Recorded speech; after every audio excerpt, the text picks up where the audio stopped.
Greetings and welcome to the next installment of Meet the Leaders. I am your host, Jerry McPherson, and I also have the privilege of serving as Director of Economic Empowerment for the Greater Phoenix Urban League. And before we get started with today's program, I have just a few small housekeeping items.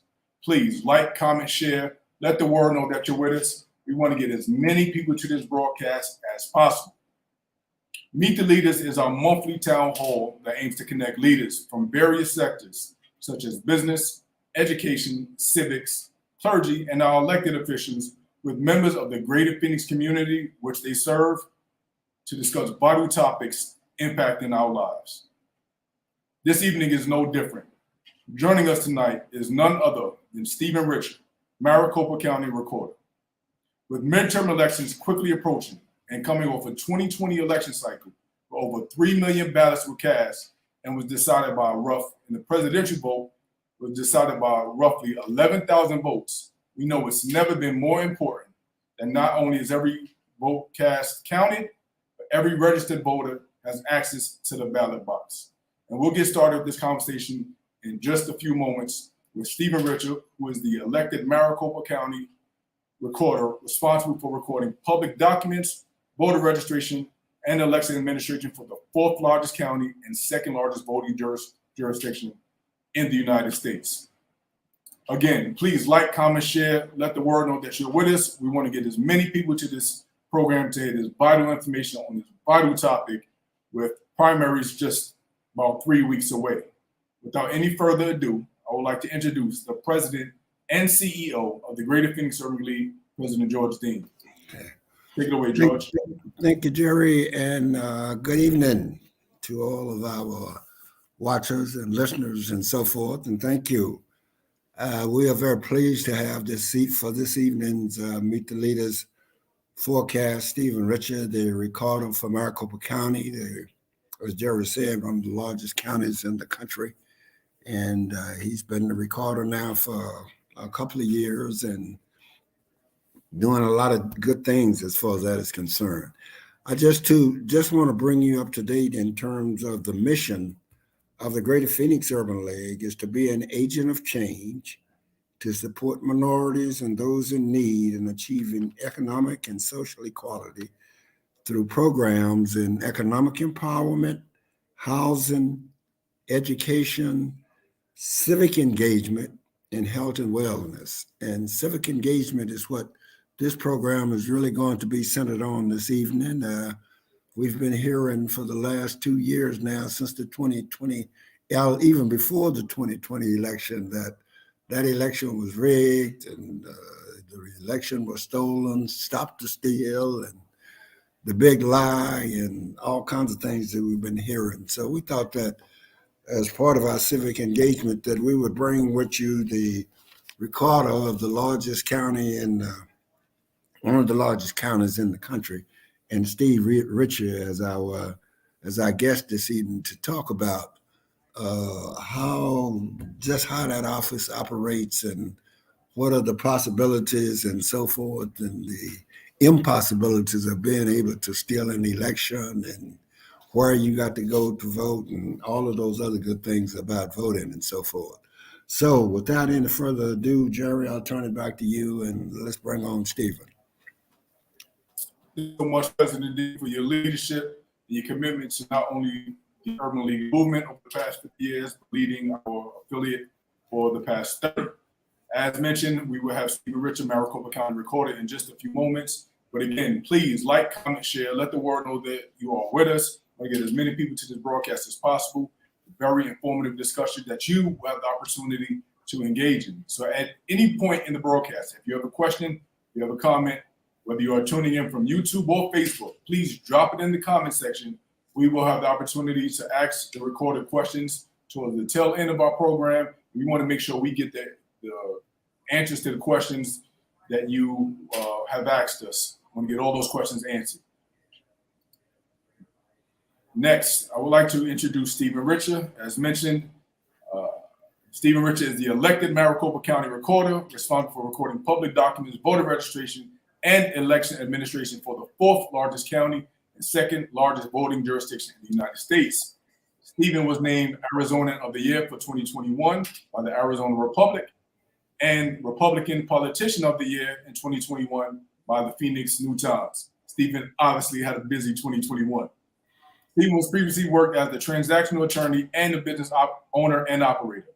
Stephen received his JD and Master of Administration from the University of Chicago and his Bachelor of Arts from Tulane University. Without any further ado, I'd like to welcome Stephen to the broadcast. Welcome, Stephen. All right. Thank you very much for having me. This is great. We are glad to have you. So I did give a chance to give a quick high level of your bio. If there's anything else you want to share with the audience or a little bit about the men that they're speaking with today. No, that was fantastic. I guess I should start by just saying thank you. I really appreciate the opportunity. So thanks to Jerry and thanks to President Dean and thanks to the Greater Phoenix Urban Leadership and League. President Dean mentioned civic engagement, and I think there's no greater embodiment of that than voting and registering to vote. And those are two of the functions that my office has the honor of stewarding. And so really would love to talk to you about those means of engaging civically. And Jerry said it right. He said, make sure every vote counts and make sure everybody has access who should have access. And that's my job. And we take that job very seriously. We're very passionate about that job. And we want to share some of that passion with you, regardless of where you feel about the election, 2 months ago, 2 years ago, 3 years ago. I want you to walk away from tonight's program feeling even better about the security, feeling even better about the transparency, feeling even better about the accessibility. Maricopa County, as Jerry mentioned, is one of the largest counties in the United States, but we want to be the best voting jurisdiction in the United States. And so that's really my goal. And we achieve that by being an excellent customer service operation. At the end of the day, we have 4.5 million residents in Maricopa County, about 2.5 million registered voters in Maricopa County.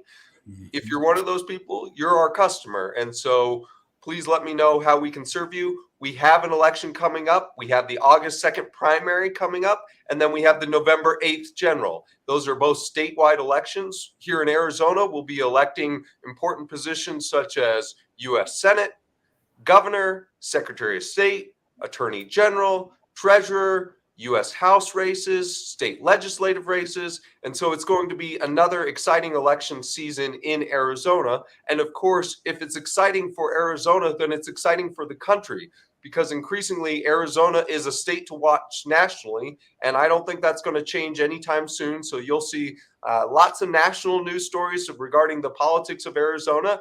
And while this means you get lots of commercials interrupting your otherwise enjoyable evening television, it also means where we have the exciting opportunity to be really in the thick of it, in the middle of it for the national political landscape.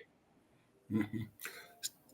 Let me start off the question and then Steve and find out who sets the rules for your office? Does that come from the state legislature? Does it come from the county board of supervisors? Who sets the rules for your office and how you operate? So my office is an administrative office. We're a nuts and bolts office. We're the people who make things happen. We are not the people who set the rules. We're not the people who write the laws. Right. The state legislature writes the laws that we follow for the elections, and the federal legislature, the U.S. Congress, writes the laws that we follow.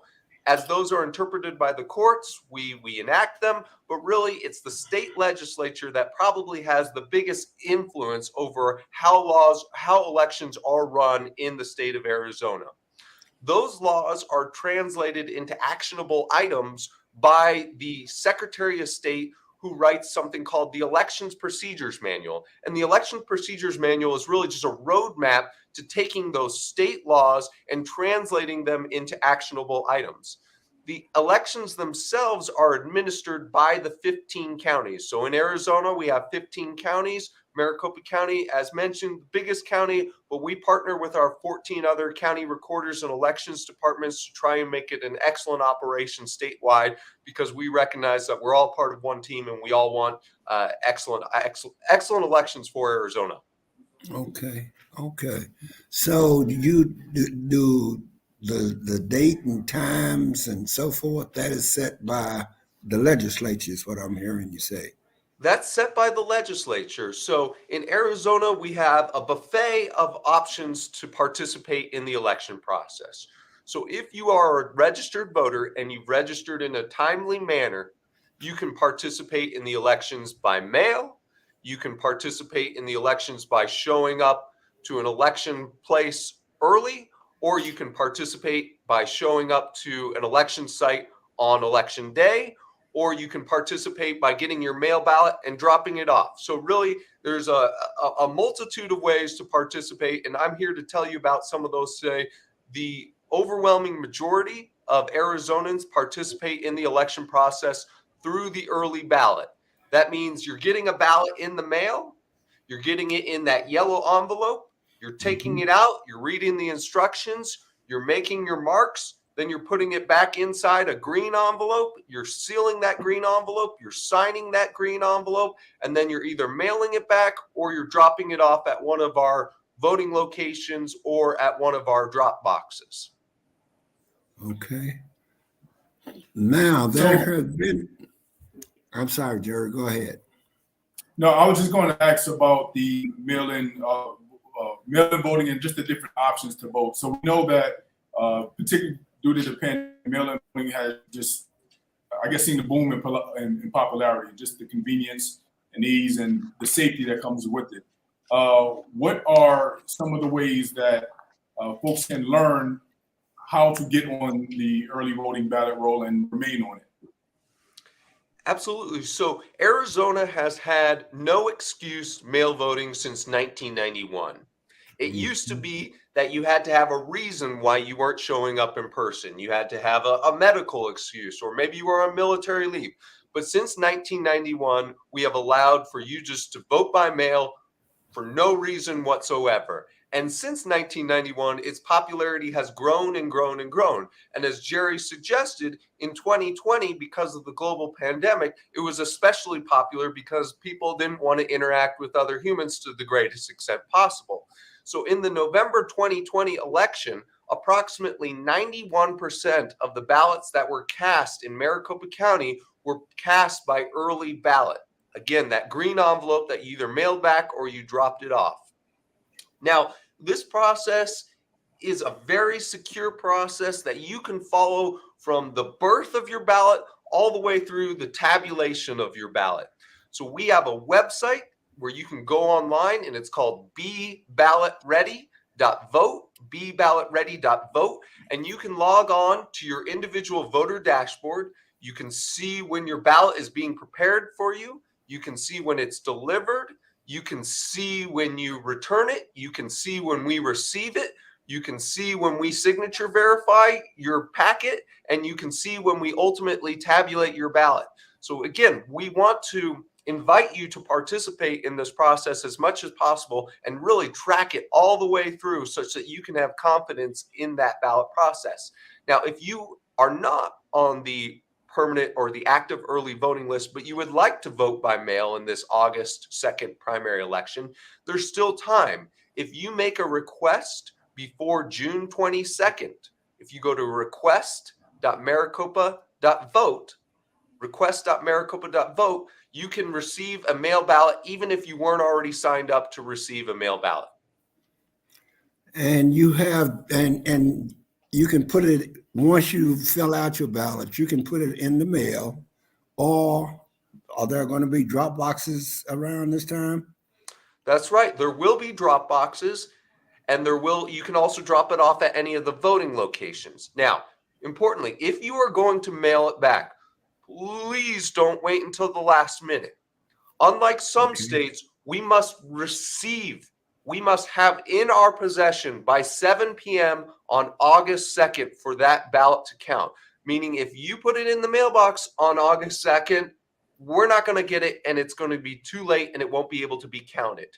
However, if you've waited until August 2nd, you can take it to a drop box, or you can take it to a voting location, because those are picked up directly at the end of each day by bipartisan teams of election workers. The locations will be posted and are posted currently to locations.maricopa.vote. Now, currently, and as of last Wednesday, we opened our first 10 voting locations. In another few days, we're going to open another 44 voting locations. And then we're going to open another 80 voting locations, such that by August 2nd, we will have 211 voting locations open in Maricopa County.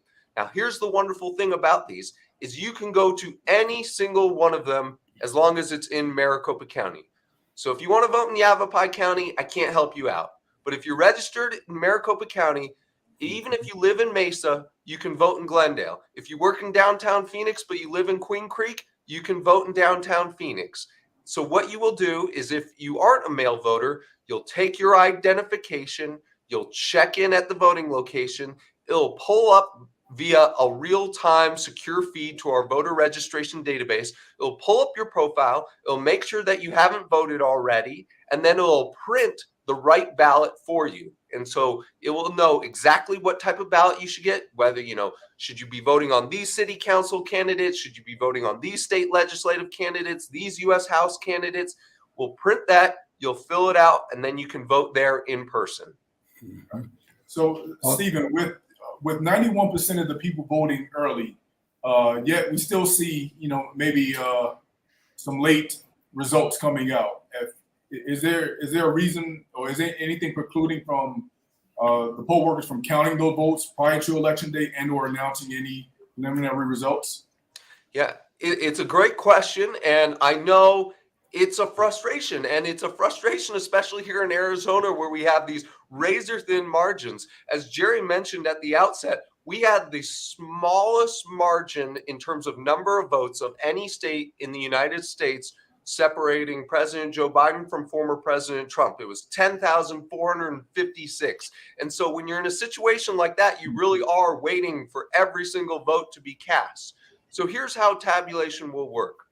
On Tuesday night at 8 p.m., that's 1 hour after the polls close, that's when we can release our first results. At that time, we will release everything that we have tabulated up until that point. That will likely include any ballot that we have received by Sunday before Election Day Tuesday. So if we've received it back in the mail by Sunday, we'll probably have it in that 8 p.m. results. Next, later that evening, we will input all of the votes that were cast in person on Election Day. We have to take the memory chips from the precinct-based tabulators. We have to drive them in from our 211 voting locations. We put them into our central election management server, and we upload those. The votes that we will not have tabulated on Tuesday night are going to be if you have an early mail ballot and you drop it off on either Monday or Tuesday. Now, why is that? Well, because we can't just rip open that ballot right away and feed it into the tabulation machine. First, we have to scan it. We have to make sure there's only one vote from your voter profile. We have to then verify your signature to make sure it is in fact you. Only once that signature is verified can that ballot be sent to processing. That's the part where it is removed from the green envelope by a bipartisan team, make sure it's not damaged, and then it's put in line for tabulation. So we'll probably have those done on Wednesday, Thursday, hopefully by Wednesday. The remaining ballots that we will still have to tabulate will be ballots where we couldn't determine if it was your signature or the ballot was damaged. And so for signatures that we can't confirm that it is you, we have 5 business days to contact you and say, hey, your signature doesn't look the same as it is on your voter registration card and on your past ballots. Was this really you who was trying to cast that ballot? And you would say, yes, it was. My signature looked different for this reason, or I was just in a hurry. And then we can send that one ahead to processing. Or occasionally we get damaged ballots. Either you spilled coffee on it, or you tore it, or somehow it got torn in the process. And then we have to reproduce that with bipartisan teams before it can go to tabulation and ultimately be read by our tabulators. Mm-hmm. Stephen, you mentioned some 200 plus drop boxes and voting locations and so forth. Are they strategically placed, or how do you decide where you're going to put them and so forth? I love this question because we've gotten really sophisticated about it. So we do put certain locations in places where they're just kind of far removed, like Gila Bend, for instance. Even if there's not that many people in Gila Bend, we need to get them a location because otherwise they might have to go all the way up to Anthem or something like that. And we don't want people having to drive 45 minutes away. But for the sort of core of Maricopa County, we use heat maps. So we look at traditional voting patterns and we look at where have there been large pockets of people voting, and we try to locate them around those locations as much as possible. Other factors that we have to take into consideration are they have to be ADA compliant. They have to have a sufficient amount of space. And a little bit is this is the coalition of the willing where we take locations when we can get them. We also want them to be close to public transportation, close to interstates. So we try and make them as accessible as possible. The average voter should have one within 2 miles of where he or she lives. So I think we've done a good job of locating these 211. And the beautiful thing about the vote anywhere model at any of these locations is you can go on to that website that I mentioned, locations.maricopa.vote, and you can see and you can type in your address and it'll pull up the ones that are closest to you. Or you can see, oh my goodness, this one has a 20-minute wait. I want to go to this one that's maybe half a mile further, but only has a 5-minute wait. So again, as I mentioned at the outset, we're a customer service business, and we want to make this as enjoyable a voting experience as possible. And part of what goes into that is enhancing the in-person voting experience such that you're not having to travel too far and you're not having to wait in line. Okay. So I mentioned earlier, well, when I was reading your bio, that you might have had a busy 2021, and by all accounts, you were, dealing with the audit from the 2020 election. So if you can kind of paint the picture for us, for those in the audience who are not as familiar with the details of that audit, what brought about the audit, what were they looking for, and maybe you can even tell us a little bit about what the results were and what you found as an office engaging in that process. Oh my goodness. What did we not look at? 2021 was quite the year, and it was, rightfully or wrongfully, people made allegations about the 2020 election. So our first role upon stepping into this office was to kick the tires a little bit, to assess the tabulation equipment, to assess whether or not there was any internet connectivity. So we enlisted 2 professional elections technologies companies to do everything necessary to make sure that the tabulation equipment worked as it was intended, to make sure no malware was installed, to make sure there was no physical manipulation of the machines, to make sure that there was no internet connectivity. Because if you'll remember, a lot of the concerns were regarding the Dominion tabulation equipment and whether or not that was functioning properly. And so that was the first thing we checked. And we found it to be working exactly as it should be. And this confirmed, of course, the tests that are required by law already for the county and every county to do. Then the conversation morphed into a whole bunch of different things, some of which were worth checking out, taking a look at, some of which were extreme and outlandish and unfortunately motivated by, I would say, not good faith assessments of the election process. I think they were motivated by people who were aggravated or frustrated with the results or felt that it just couldn't be that certain candidates won. We looked at everything. And I can assure you that while there are human mistakes, they are de minimis, they are small. While there are individual instances of voter fraud, they are done by Maricopa County citizens. Just like any other law breaking, there's occasionally somebody who will break a law. We refer those cases to the Attorney General. The Attorney General prosecutes where appropriate those instances of voter fraud. But by and large, because of the systems we've put in place, I believe we are at a more secure place than ever, but we have had fundamentally sound elections that you can believe in, that you can participate in. And when somebody wins, you can know darn well that that person actually won. And the reason we can know this is for a number of reasons. One, there are tests up the wazoo. This thing has to be state certified, federally certified. It has to have involvement of the political parties. Two, speaking of the political parties, this process has to be bipartisan. It has to be. By law, you have to have Republicans, Democrats, Libertarians, and Independents coming together working in this process. For instance, if I was part of a ballot processing team that took the ballot out of that green affidavit envelope, I would have to be wearing a red lanyard because I'm a registered Republican. I would have to be seated across a Democrat who is wearing a blue lanyard such that we could know that there were checks and balances at all stages in this process. Last but not least, or not even necessarily last, there is a post-election hand count audit that is mandatory, that is done after every statewide election, whereby we take teams, bipartisan teams of 3 people, groups of 3, and we hand count a statistically significant percentage of the ballots. And we make sure it matches 100% with the machine count to make sure, again, that the machines are calibrated properly and that they're working as intended. So, Stephen, is it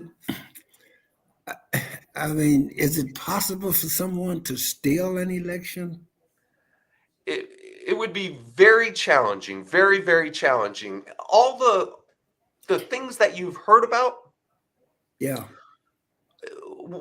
many of them are impossible just because Arizona has paper ballots. We have paper ballot for every single vote count, every single vote cast. So when you talk about things like hacking, when you talk about things like supposedly deleting files from a computer, when you talk about Russians doing something or Italian satellites or something like that, you have to realize that none of that matters because we would have the original paper ballots and you can't hack paper. You can't delete electronic files if you have the paper ballots. So we always have a perfectly auditable paper trail available.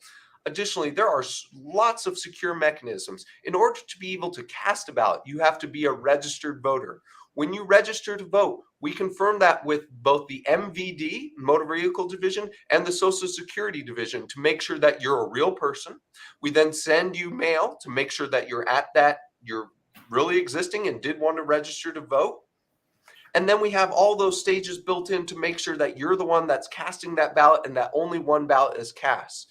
So this isn't just something where you could, get your printer, get Photoshop, draw something with a couple of ovals, fill them out, and then just, stick them willy-nilly in the mail. Those ballots would never even get close to a tabulation machine.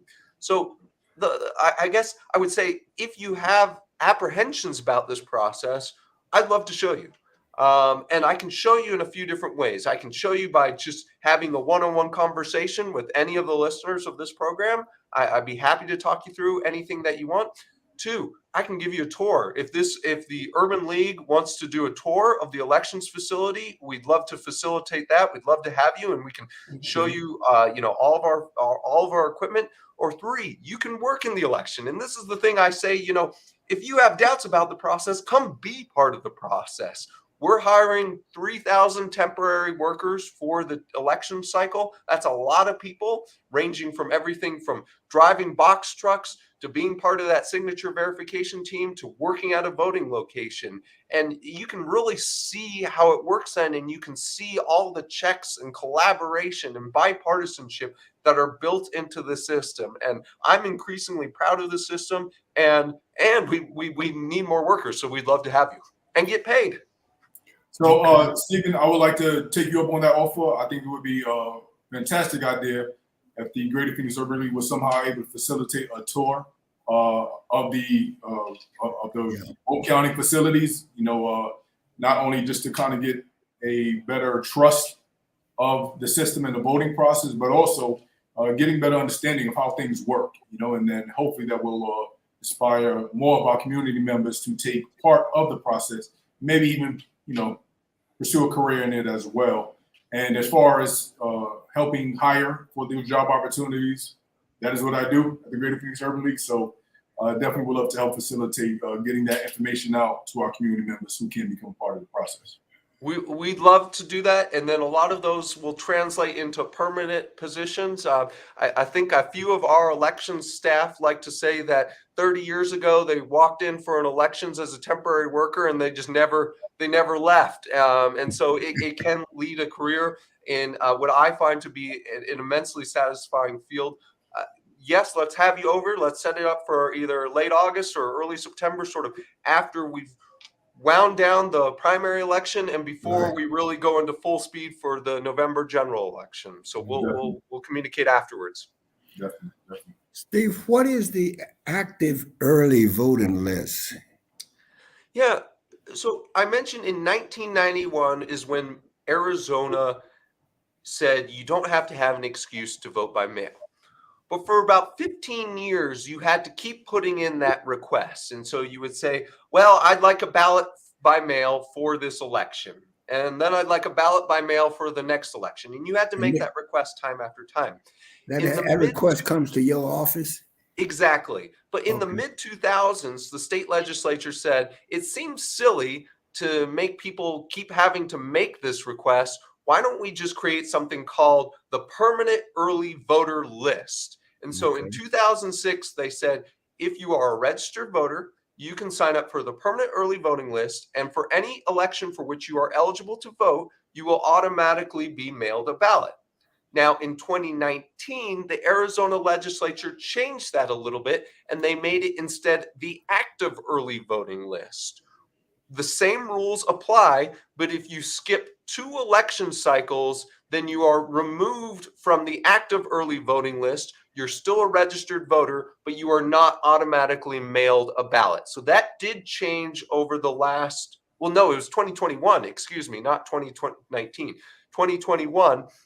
And so that will start this election cycle. And if you do not participate in either the August primary, the November general in 22, or in 2024, then in 2026, you would not be on the automatic early voting list and would not automatically receive a ballot by mail. So how do you know that I voted? Do you have somebody checking to see that I voted and who I voted for? Do you know that? Yes to the first, no to the second.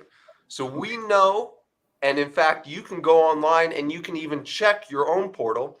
We know we have a record of if you voted. We have a record of how you voted. We have a record of when you voted. We do not have any information on how you voted.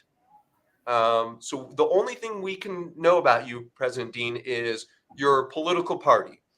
But we don't know whether you vote according to that political party. We don't know if you voted for me. I didn't go online and say, well, before I say yes to this, I need to make sure President Dean voted for me. So that is a sacred American principle that has not always been kept and has not been consistent throughout our history, but is something that is very important, at least now in the United States, in that your vote cannot be traced back to you. So the only way that could be done is if you did something silly and you said, you wrote on your ballot and you said, hi, my name is Jerry McPherson.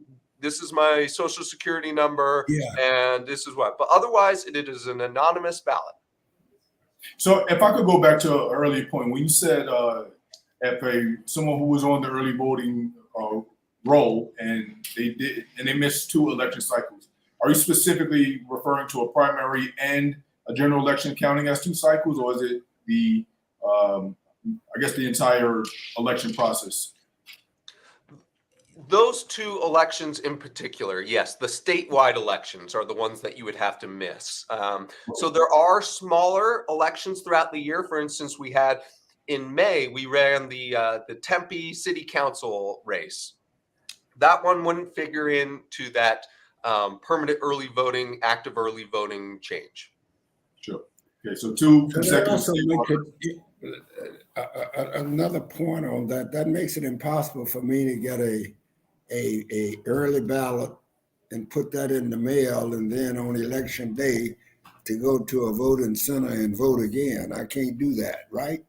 You cannot do that. And how we know that? Okay, so when you send back your ballot, you're sending it in that green envelope and it has a barcode. Right. The second we get that, we scan that barcode and it automatically loads a vote to President Dean's voter profile. So then if President Dean said, well, I'm going to, outsmart the system here, and he showed up to a voting location and he checked in, it would pull up your voter profile and it would say, President Dean, we already have a vote for you. Are you sure you didn't vote? And if you said, no, I definitely haven't voted, then we would give you what's called a provisional ballot.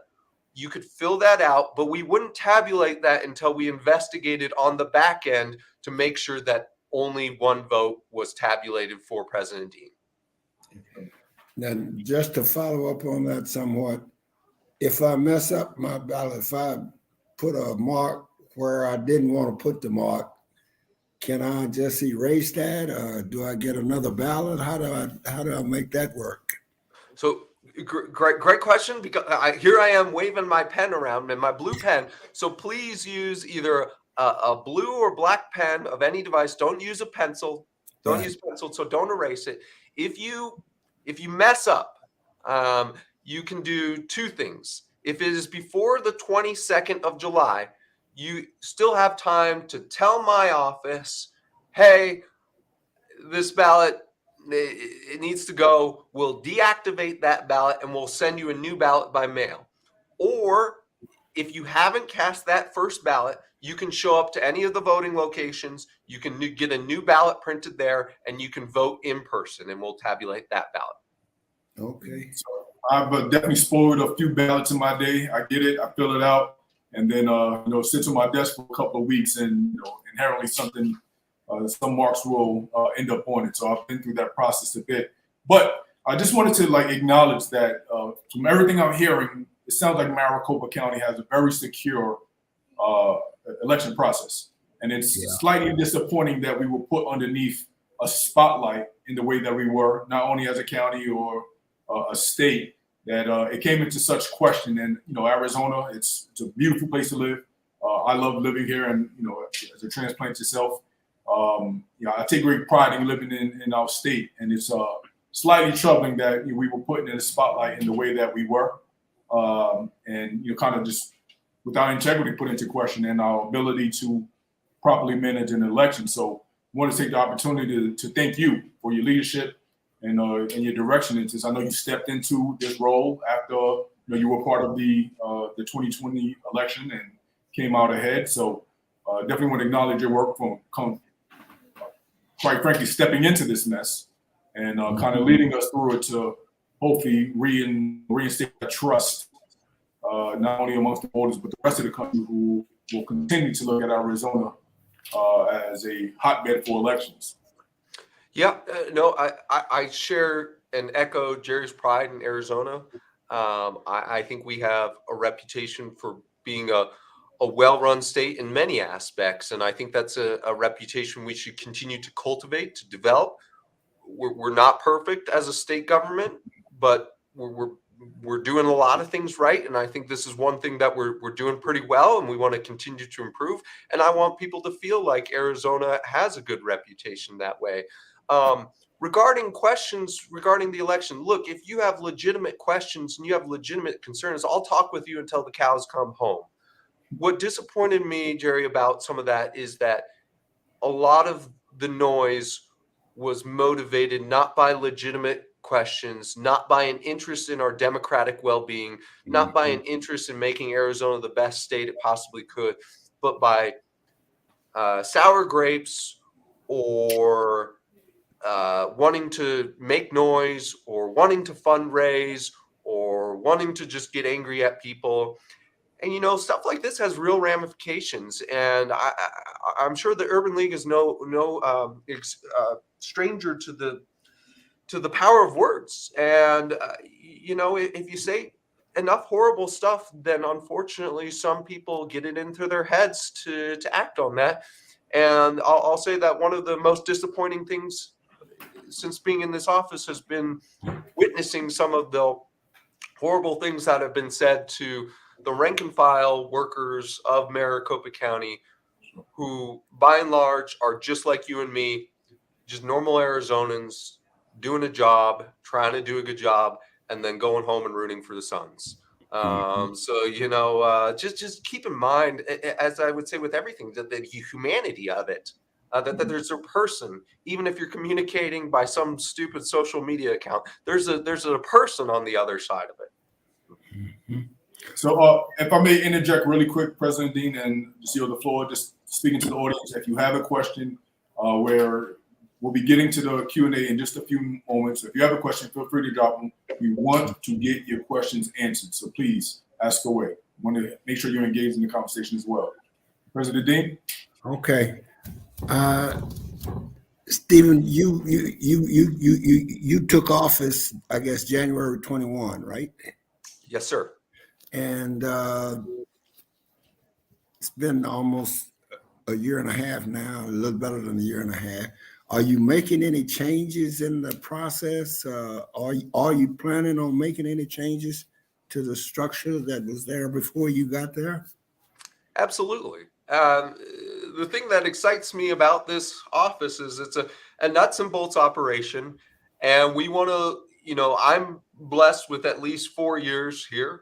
And I want to make sure that this office is a better operation in 2024 than when I inherited in 2021. And regardless of if I'm the person to serve from 25 to 29, I hope whoever is in that role has the same mentality to keep moving this ship forward. Some of the things that we're looking at are very communications intensive. 2020 taught us that building a mousetrap and making sure the mousetrap works is an important part of the process. And we're enhancing that. And we're really trying to get our mousetrap to work as well as possible. But just as important is communicating about how that mousetrap works, because we found out that a lot of people in 2020 did not understand how the mousetrap works. And they were susceptible to some of these false claims, misapprehensions about the mousetrap, and just that there's an appetite increasingly for not just which candidates are on the ballot, but how that process is managed. And I think that's exciting. I think that being able to register to vote and being able to participate in the process as a student of American history, I know that, people have died for that right. And so we are now the guardians of that right here in Maricopa County. And the more that we can share about that and the more that we can make people feel better about it, the better.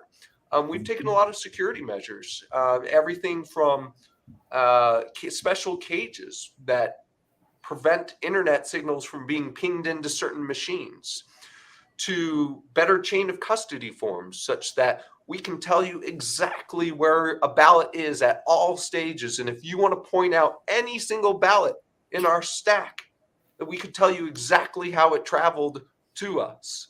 So documentation, things of that nature, but really communication has been a significant focus. And to that end, we've recently redesigned our website. We've been doing a lot more attempts at outreach, and hopefully it will pay dividends. Hopefully it will bear fruit here in both a smooth and a well understood 2022 midterm election. So far, we're off to a good start. No hiccups so far, and knock on wood, may that continue. Okay. So before we wrap up and get to any questions in the event we have any, just want to and before we yield to your closing thoughts, if you can just really quick give us a high level of some very important upcoming dates and/or websites that our viewers would need to know. Yes, thank you. That's a great point. So July 5th was the voter registration deadline for this August 2nd primary. The voter registration deadline for the November general election is October 11th. October 11th. So please, please, please, if you want to participate in the November election, register by October 11th. It's very easy. You can do it through the motor vehicle division. You can go to servicearizona.com. That's through the motor vehicle division. It's very easy process, and it's really I know that, some people say motor vehicle division, that's the last thing I want to do, but it doesn't take that long. Another important thing to note is if you are an independent, you can participate in this August election. So there's not everyone understands that. So a lot of people think, well, this is when you elect the Republicans and the Democrats that compete against each other. So therefore only Republicans and Democrats can vote. That's not true. In Arizona's August primary, if you are an independent, you can participate, but you have to choose. You have to choose which party's primary you want to participate in.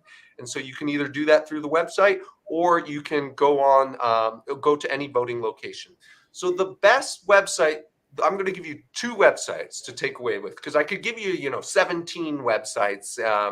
But the best website for your voter information, for finding all the dates, for tracking your ballot, for making sure all your information is up to date, is beballotready.vote.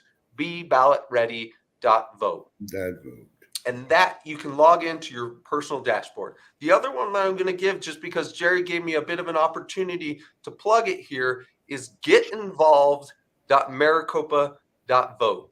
getinvolved.maricopa.vote. And that is how we are soliciting interest in being a temporary elections worker. And like I said, we're still hiring. We're ramping up to that 3,000 level, and we'd love to have you be part of the team. And I think it's also a fantastic way to learn more about elections. We have positions ranging from a few months to a few days. We have, again, a multitude of different skill sets needed. And if you have any recent high school if you have your high school kids who are 18, who are maybe home for the summer, or college kids home for the summer, and they're looking for something to do, we've got a few of those, and we'd love to have a few more. If you're looking to pick up something, if you're between things, whatever reason it is, we'd love to have you. Stephen, another question that I have. What office makes up the ballot itself? So that is done in conjunction with the Maricopa County Board of Supervisors. The Maricopa County Board of Supervisors is the 5-person board that serves as a quasi-legislative body for Maricopa County. So they're elected. Maricopa County is divided into 5 districts of roughly equal population, and they're elected from those. They are the body that sets our budgets. So for instance, when I petition for my budget for the next fiscal year, I go before them. They also have a number of direct responsibilities, and one of them is overseeing the building of the ballot. Now, we handle all of that. We work as one team together, but together we make sure that the right candidates are on the ballot, that people are getting the right candidates on their ballot, that all the candidates have qualified for the ballot. And so that's a shared responsibility, also done in conjunction with the Secretary of State, who is the filing office for a lot of these races. Okay. So back to the audience. We don't see any questions that have come about, so not going to press the issue. If you missed anything in the broadcast, please come back to the platform in which you watched the live broadcast. All the information will still be available, including the links and the websites, and of course the information that was shared by Maricopa County Recorder Stephen Richard. So there are no other questions. I would like to, Stephen, give you opportunity for some final thoughts that you'd like to share before we close out tonight's broadcast. Oh gosh, well, that Jerry's kind offer of questions is open-ended. I of course would love to get them here, but if you think of it afterwards, please don't hesitate. And I guess that's one thing that I would like to convey is I'm blessed to work with a lot of people who are passionate about this process, and we would much rather answer your questions directly than we would have them be answered by random people on the internet who might not even be real people, who might not have good information, or who might not have the system's best wishes at heart. And the other thing I'd like to leave you with is democracy is rare and democracy is precious. I think in the United States in 2022, it's perhaps easy to think of democracy as a given, but that's not true of the history of this country at all times. And it's not true of humanity by any stretch of the imagination. In the course of human history, democracy is a very new thing and is a very rare thing. And still, throughout many places in the world, democracy is not existent. I think we only have to look to what's going on in Eastern Europe and Ukraine and Russia, and there are forces there that are not democratic forces. And so, given its uniqueness and given its preciousness, we have to be jealous, watchful guardians of those democratic rights. And I know that the Urban League is one such organization when it talks about being civically involved. But it can't just be organizations. And I think that the last 2 years have really impressed upon me that as a country, down to an individual, we have to make the continuation of our democracy and something that is a wonderful legacy of this country. We need to make sure that it is preserved and that it continues to exist. And I'm just so grateful for the opportunity to be in this role where I play a part in that. But democracy is a team sport, and we need you on the team. Okay. Well, Stephen, I would just, I would like to thank you for being a part of this team and leading in the way that you did, as I mentioned earlier. Thank you very much. It's a right that needs to continue to be protected from folks on both sides of the aisle. And thank you, want to acknowledge the work leadership in the way in ensuring Arizona, Maricopa County has a fair and free election. Without any further, one other thing before I yield to President Dean, again, beballotready.vote, beballotready.vote. As we shared from Stephen Richard, that website has all the information you will ever need to know for the upcoming elections, from locations to dates to how to get on the early voting roll and how to effectively track your ballot, which is probably the most important thing.